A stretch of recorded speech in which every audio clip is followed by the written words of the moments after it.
Amir avtosavdodan arzonroq Cobalt chiqsa olaman degan mijozlarimiz uchun 2022-yil 120 ming kilometr masofani bosayotgan Cobalt mashinasini ko'rsanglar bo'ladi o'rtoqlar. Okeylar, mashinani ozgina kraskalar bor ekan, tanishtirib o'tamiz. Kapotning uchida pitnosi bor. Mashitda kichkina pitnosi bor ekan, ikki tomonda. Balon xoti zo'r turib ko'rsanglar bo'ladi. Okamiz dug o'rnatgan sababli mashina ham bo'yatib yuborganman. Tomda kraska yo'q deyaptilar. Salon xotlar ko'ringlar. Salon xotlar ham zo'r, 120 ming probeg. Chexollar ham zo'r holatda turibdi. Hop, propan gaz uстановка bo'lgan. Balonlar yangi, texnik xizmat hech qanaqa ishi yo'q. Turinchkasi, avtomat korobkasi.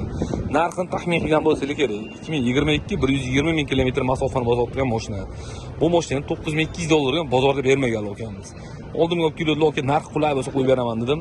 Maza qilaman ishlar uchun. $8800 narxini tushirib qo'ydik. Kimga qiziq bo'lsa, egalar nomerlarini qoldiramiz, telefon qilib barik qilib olsanglar bo'ladi. Okalar, negativchilarga bu gapim, bizda lahatron yo'q, bo'ladigan narsani qo'yamiz. Videolarni kuzatib oling, inshaalloh tez kunda sizlar ham yaxshi mashina olish imkoniga ega bo'lasizlar.